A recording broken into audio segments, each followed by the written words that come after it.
Hello student, welcome to ma'am की class. Good evening. आज की क्लास में मैं आपको क्लास 11th की जो अर्थशास्त्र की पुस्तक है, एनसीईआरटी की बुक है, जो कि सारे देश में स्टेट्स में लागू है। ये एनसीईआरटी की बुक का जो चैप्टर 2 है, इकाई 2 यूनिट 2, वो मैं आपको पढ़ाने जा रही हूँ। आर्थिक सुधार 1991 से इसको लिया गया है और उसमें जो 3 महत्वपूर्ण टॉपिक हैं, उदारीकरण, निजीकरण और वैश्वीकरण, एक समीक्षा। ठीक है, उदारीकरण, निजीकरण और वैश्वीकरण, ये जो 3 वर्ड हैं वो आपको मैं क्लियर करूंगी इस चैप्टर के दौरान कि उदारीकरण, निजीकरण और वैश्वीकरण क्या होता है और हमारे देश में 1991 में से इसकी क्या ज़रूरत पड़ी, किस सिनेरियो में इसकी ज़रूरत पड़ी। तो शुरुआत होती है इस चैप्टर को जब हम खोलते हैं कि इस अध्याय को पढ़ने के बाद, इस लेसन को पढ़ने के बाद आप 1991 में भारत में आरंभ की गई सुधार नीतियों की पृष्ठभूमि से परिचित होंगे, सुधार नीतियों को आरंभ किए जाने की प्रक्रिया समझेंगे, वैश्वीकरण की प्रक्रिया और भारत के लिए इसके निहितार्थ से परिचित होंगे, मतलब भारत के लिए क्या इसका महत्व है। विभिन्न क्षेत्रों पर सुधार प्रक्रिया के प्रभाव को हम लोग जानेंगे। ओके, तो शुरुआत हो रही है के.आर. नारायण, भारत के जो पूर्व राष्ट्रपति थे, उनके कोटेशन से। आज के विश्व में आम सहमति है कि केवल आर्थिक विकास ही सब कुछ नहीं है तथा सकल घरेलू उत्पाद ही समाज की प्रगति का एकमात्र अनिवार्य सूचक नहीं है। मतलब यह कि विश्व में ये आम बात बन रही है, सहमति है, इस पे सभी लोग एग्री हैं कि केवल आर्थिक विकास ही सब कुछ नहीं होता तथा सकल घरेलू उत्पाद यानी कि जीडीपी, ग्रॉस डोमेस्टिक प्रोडक्ट ही समाज की प्रगति का एकमात्र अनिवार्य सूचक नहीं है। इसका मतलब ये हुआ कि आपका देश बहुत अमीर है, बहुत ज़्यादा वहाँ राष्ट्रीय आय जो है बहुत ज़्यादा है, लेकिन इसका मतलब ये नहीं कि आपका समाज प्रगति कर रहा है। प्रगति करने के लिए और भी अन्य चीज़ें होती हैं। जैसे एक बहुत अमीर आदमी है लेकिन उसके पास शिक्षा नहीं है, स्वास्थ्य नहीं है, तो फिर वो उसका अमीर होने से उसकी प्रगति नहीं देखी जा सकती, है ना। तो चलिए हम लोग आगे बढ़ते हैं इसी क्रम में। परिचय। आपने पिछले अध्याय में पढ़ा कि स्वतंत्रता के बाद भारत ने मिश्रित अर्थव्यवस्था के ढांचे को अपनाया। ठीक है, इसके पहले के अध्याय में आप लोग पढ़ चुके हैं कि मिश्रित अर्थव्यवस्था का क्या मतलब है, मैं आप लोगों को बता चुकी हूँ। मिश्रित का मतलब जहाँ समाजवादी अर्थव्यवस्था और निजीकरण जो होता है, पूंजीवादी अर्थव्यवस्था, वो दोनों चीज़ें होती हैं। ठीक है, यानी कि सरकारी हॉस्पिटल भी मिलेंगे और आपको, और फिर प्राइवेट हॉस्पिटल भी मिलेंगे, सरकारी स्कूल मिलेंगे और प्राइवेट स्कूल्स मिलेंगे, जैसे कि मिश्रित अर्थव्यवस्था प्रेजेंट में हमारे भारत की है। तो मिश्रित अर्थव्यवस्था के ढांचे को अपनाया था भारत ने। इसमें पूंजीवादी अर्थव्यवस्था की विशेषताओं के साथ समाजवादी अर्थव्यवस्था की विशेषताएं एक साथ थीं। ठीक है, जो मैंने अभी आपको बताया।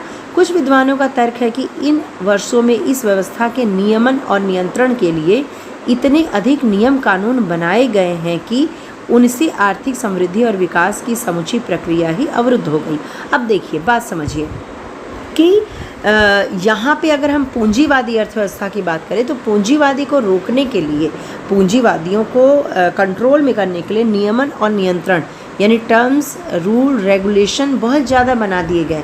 और बनाने के क्रम में ये हुआ कि कोई हमारे यहाँ आना ही नहीं चाहेगा। जब हम बहुत ज़्यादा किसी को रिस्ट्रिक्शन लगाएंगे तो वो हमारे यहाँ नहीं आना चाहेगा। ठीक है, तो इस तरह से हम लोग ये देख रहे हैं कि हमारे यहाँ जो रूल रेगुलेशन है वो ज़्यादा, यहाँ पे ना नियमन और नियंत्रण ज़्यादा कर दिया गया।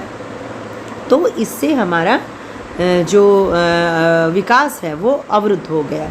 ठीक है, तो समृद्धि और विकास की समुची प्रक्रिया अवरुद्ध। अन्य विद्वानों का मत है कि भारत, जिसने अपनी विकास यात्रा लगभग गतिहीनता के स्तर से वहीं आरंभ की थी जो बचत में समृद्धि और विविधतापूर्ण औद्योगिक आधार है तथा जो विभिन्न वस्तुओं का उत्पाद करता है, साथ ही कृषि उत्पादन की निरंतर वृद्धि द्वारा खाद्य सुरक्षा सुनिश्चित हो चुकी है।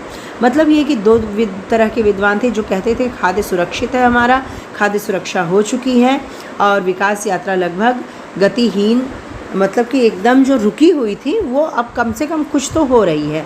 लेकिन कुछ विद्वान मानते थे नियमन और नियंत्रण जो है वो इतना ज़्यादा हो गया कि समृद्धि और विकास की समुची प्रक्रिया अवरुद्ध हो गई है। ठीक है, तो ये दो तरह के कंट्रोवर्शियल हमारे सामने ये आ रहे हैं। अब देखिए आगे क्या होता है। वर्ष 1991 में भारत को विदेशी ऋणों के मामले में संकट का सामना करना पड़ा। देखिए विदेशी ऋण हम कब चाहते हैं, जब सरकार को कोई कार्य करना होता है, इसके पास नहीं है तो विदेशी ऋण। लेकिन विदेशी ऋण जब भी आप लोन लेने जाते हैं तो कुछ न कुछ आपको क्या होता है, एक मार्जिन देना पड़ता है, रखना पड़ता है, कुछ भी गिरवी रखना पड़ता है, ऐसे समझिए। भारत सरकार अपने विदेशी ऋण के भुगतान करने की स्थिति में नहीं थी। ठीक, अब वो उस किसान की तरह भारत की स्थिति हो गई जो कि साहूकार से लोन तो ले लिया लेकिन उसका भुगतान वो नहीं कर पा रहा है। पेट्रोलियम आदि आवश्यक वस्तुओं के आयात के लिए सामान्य रूप से रखा गया विदेशी मुद्रा रिजर्व 15 दिनों के लिए आवश्यक आयात का भुगतान करने योग्य भी नहीं बचा था। यहाँ पे आप ये समझिए कि विदेशी मुद्रा रिजर्व, ये विदेशी मुद्रा रिजर्व जो है मैंने आप लोग को बताया है, हर देश के पास दूसरे देश की विदेशी मुद्रा रिजर्व रहता है, यानी एक फ़ंड, एक तिजोरी जिसमें कि वो विदेशी मुद्रा रखते हैं। क्यों रखते हैं? जब भी बाहर से हमें आयात करना पड़ता है। आयात का मतलब क्या है? जब भी हम बाहर से किसी सामान को मंगाते हैं देश में तो हमें देना पड़ेगा। जैसे हम दुकान में जब कोई चीज़ लेते हैं तो उनको पैसा देते हैं, उसी तरह जब हम विदेशों से लेंगे तो उनको उनकी मुद्रा देंगे और वही मुद्रा विदेशी मुद्रा रिजर्व या विदेशी मुद्रा भंडार कहलाती है। ठीक है, तो यहाँ पे कहने का ये मतलब है कि विदेशी मुद्रा जो है वो केवल 15 दिनों के लिए रह गई, यानी आयात हम केवल 15 दिन। अब आप ये इमेजिन कीजिए कि आपके घर में राशन ख़त्म हो गया और केवल 15 दिनों का ही आप राशन खरीद सकते हैं, तो कैसी स्थिति होगी? संकट की ही स्थिति होगी, है ना। तो इस स्थिति में हमारा देश पहुँच गया था।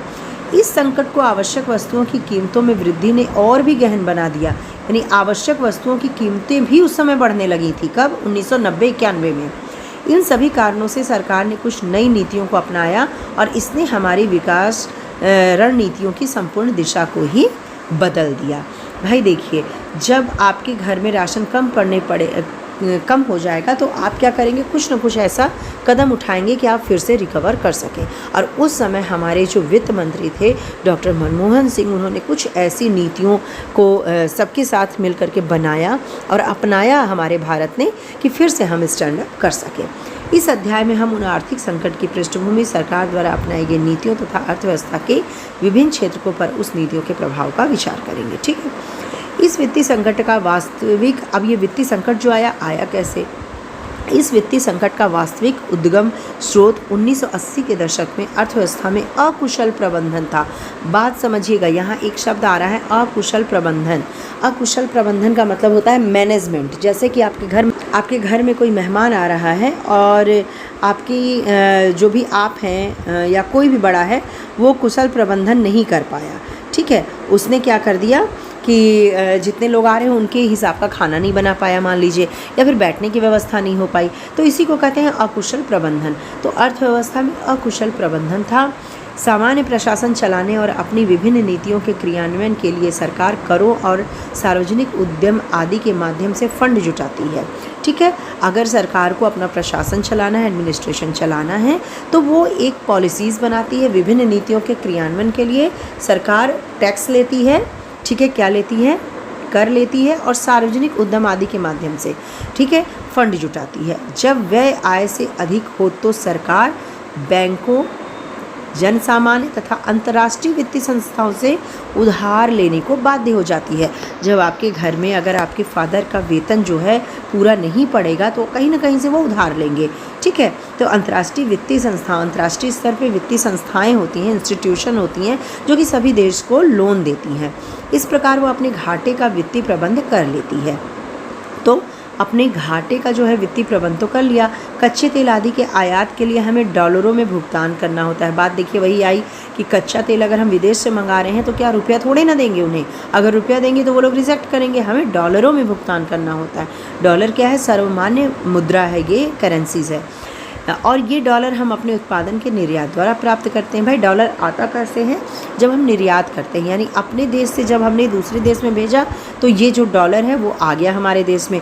और ये डॉलर क्या काम आएगा? जब हम किसी चीज़ को मंगाएंगे तो इसी डॉलर को दे देंगे वापस। ठीक है, तो ये डॉलर का एक भंडार हमें तिजोरी में रखना पड़ता है सरकार को। ठीक, तो ये चीज़ें समझ में आ रही हैं आपको। इस अवधि में सरकार की विकास नीतियों की आवश्यकता रही, क्योंकि एक शब्द यहाँ राजस्व आया है। राजस्व का क्या मतलब हुआ? राजस्व का मतलब हुआ कि जो पैसा है, राज्य का जो पैसा है, यानी कि आय। यहाँ पे आप सीधा सा मतलब राज्य की आय जो है वो राजस्व कहलाती है, ठीक है। कम होने पर भी बेरोजगारी, गरीबी और जनसंख्या विस्फोट के कारण सरकार को अपने राजस्व से अधिक खर्च करना पड़ा। यही नहीं, सरकार द्वारा चलाए जा रहे कार्यक्रमों पर होने वाले व्यय के कारण, यानी सरकार ने खूब सारे कार्यक्रम चला दिए भैया भर भर के, और वहाँ पे खर्चा तो होगा ही, एक टेंट गाड़ने में भी खर्चा होता है कि नहीं। तो कार्यक्रमों पे होने वाले व्यय के कारण अतिरिक्त राजस्व की प्राप्ति भी नहीं हुई, ठीक है। जब सरकार को प्रतिरक्षा यानी कि डिफेंस और सामाजिक क्षेत्रों पर, जैसे सामाजिक उत्थान के लिए जो कार्य करते हैं, अपने संसाधनों का एक बड़ा अंश खर्च करना पड़ रहा था, और यह स्पष्ट था कि उन क्षेत्रों से किसी शीघ्र प्रतिफल की संभावना नहीं थी। भाई सरकार अगर कहीं पुल बना रहा है, कहीं नलकूप बना रहा है, स्टेशन पे प्लेटफॉर्म बना रहा है, तो इनसे तुरंत अर्निंग तो नहीं आएगी, धीरे धीरे चुंगी इकट्ठा करते करते आती है। तो शीघ्र प्रतिफल की संभावना तो नहीं थी। इसलिए आवश्यकता थी कि सरकार अपने बचे हुए राजस्व का बहुत सोच विचार कर प्रयोग करती। बढ़ते हुए खर्चों की पूर्ति के लिए सार्वजनिक उद्यमों से भी अधिक आय अर्जित नहीं हो पा रही थी। सार्वजनिक उद्यम का यहाँ क्या मतलब हुआ? सार्वजनिक उद्यम का मतलब था सरकारी जो फैक्ट्रियाँ थीं, जो उद्यम थे, इंडस्ट्रीज़ थी जो सरकारी थी, ठीक है, उनसे अधिक आय नहीं मिल रही थी। कई बार तो अंतर्राष्ट्रीय संस्थानों तथा अन्य देशों से उधार ली गई विदेशी मुद्रा को उपभोग कार्यों पर ही खर्च कर दिया गया। यानी कि हम अन्य देशों से जब उधार लेते हैं तो बहुत ही मजबूरी में लेते हैं, जो हमें किसी विकास कार्य के लिए लेना होता है, या फिर कहीं खर्च करने के लिए, जैसे उधार चुकाने के लिए। लेकिन इन विदेशी मुद्रा को हमने उपभोग कार्यों पर ही खर्च कर दिया। इसका मतलब है कि हमारे घर में खाने को अनाज भी नहीं है और हम दूसरे से कर्ज लेके खा रहे थे। ये स्थिति हो गई थी हमारे भारत की। अब ये क्यों स्थिति हो गई थी, पूर्व के चैप्टर्स में आप लोग अच्छे तरीके से जानते हो, जो कि अंग्रेज़ों के जो औपनिवेशिकवाद था उसका ही ये सारा रिजल्ट था, ठीक है। अगर आप लोगों ने वो पिछले वीडियो नहीं देखे तो जाकर के पहले 1st 2nd चैप्टर का वीडियो ज़रूर देख लीजिएगा, ठीक है। अब आगे बढ़ते हैं। इस प्रकार के अनावश्यक खर्चों को नियंत्रित करने का न तो कोई प्रयास किया गया, न ही निरंतर बढ़ते आयात के लिए वित्त जुटाने की दृष्टि से निर्यात संवर्धन पर ही पर्याप्त ध्यान दिया गया। यहाँ पे ये जो निर्यात संवर्धन है, निर्यात संवर्धन का मतलब है कि जो हम बेच रहे हैं, हमारे देश से जो बाहर जा रहा है निर्यात, उसको बढ़ाने का काम, अगर वो भी बढ़ जाता तो भी हमारी जो दशा थी वो सुधर सकती थी। 1980 के दशक के अंत तक सरकार का व्यय उसके राजस्व से इतना अधिक हो गया, यानी कि व्यय खर्चा ज़्यादा हो गया, आय कम थी, इतना ज़्यादा खर्च अधिक हो गया कि ऋण के द्वारा व्यय धारण क्षमता से अधिक माना जाने लगा। यानी कि हम लोन ज़्यादा लेने लगे और हमारे पास उसको चुकाने के लिए आय भी नहीं है। अनेक आवश्यक वस्तुओं की कीमतें तेज़ी से बढ़ने लगी। आयात की वृद्धि इतनी तीव्र रही कि निर्यात की समृद्धि से कोई तालमेल नहीं हो पा रहा था। भाई अगर आप भेज रहे हो, यहाँ पे क्या है, आयात की वृद्धि, अगर हम किसी चीज़ को भेज रहे हैं उसके बदले में हम पैसा कमाएंगे, ठीक है, और कोई चीज़ ला रहे हैं और उसको हम पैसा दे देंगे बाहर, तो ये जो ला रहे हैं ये बहुत ज़्यादा हो रहा था, ठीक है, जबकि ये बहुत कम था। तो इन दोनों का जो पलड़ा था वो बिल्कुल इस तरह था, है ना। यानी कि ये हमारा निर्यात था जिससे हम कमाई कर रहे थे, और ये हमारा आयात था जो कि जा रहा था। तो जा रहा था ज़्यादा, ठीक है, आयात जो है वो ज़्यादा हो रहा था, जा रहा था ज़्यादा, तो कोई तालमेल नहीं हो पा रहा था। जैसा कि हमने पहले भी कहा है, विदेशी मुद्रा के सुरक्षित भंडार इतने क्षीण हो गए थे कि देश की 2 सप्ताह की आयात आवश्यकताओं को भी पूरा नहीं कर पाते थे, ठीक है। 2 सप्ताह का भी हमारे पास पैसा नहीं था। अंतर्राष्ट्रीय उधारदाताओं की ब्याज चुकाने के लिए भारत सरकार के पास पर्याप्त विदेशी मुद्रा नहीं बची थी। इतना ही नहीं, कोई देश या अंतर्राष्ट्रीय निवेशक भी भारत में निवेश नहीं करना चाह रहा था। भाई कोई भी भारत में निवेश करना क्यों चाहेगा? यहाँ के हालत इतनी बिगड़े हुए थे कि कोई भी यहाँ पे लाके अपने रुपया को डुबाना थोड़ी चाहेगा, है ना। तो ये स्थिति हमारे भारत की उस समय हो गई थी। उस स्थिति में भारत ने अंतर्राष्ट्रीय पुनर्निर्माण और विकास बैंक, ठीक है, अंतर्राष्ट्रीय पुनर्निर्माण और विकास बैंक IBRD जिसे कहते हैं, जिसे सामान्यतः विश्व बैंक भी बोला जाता है, इसको आप लोग नोट कर लीजिएगा। और अंतर्राष्ट्रीय मुद्रा कोष का दरवाज़ा खटखटाया। अंतर्राष्ट्रीय मुद्रा कोष का शॉर्ट फॉर्म है इंटरनेशनल मॉनेटरी फंड IMF।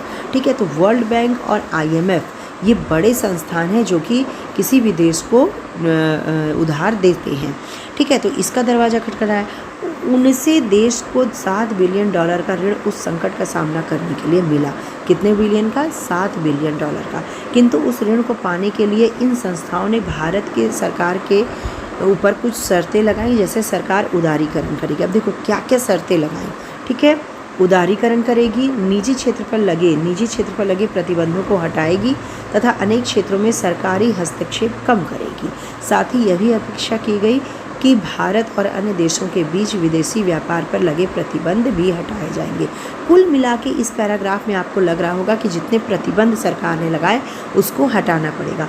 और उदारीकरण का मतलब है कि लिबरलाइजेशन, यानी कि किसी को भी आने देना, प्रतिबंधों को हटा देना। ठीक है, किसी भी देश को हमारे यहाँ निवेश के लिए प्रोत्साहित करना। ठीक है, जो कि हमारी सरकार ने रोक रखा था, क्योंकि हम अंग्रेज़ों के उपनिवेशवाद के कारण, उनके जो परतंत्रता थी उसके कारण डर चुके थे। ठीक, तो ये सारे जो शर्तें हैं वो किसने लगाया? वो लगाया विदेशी मतलब कि विश्व बैंक ने और IMF ने।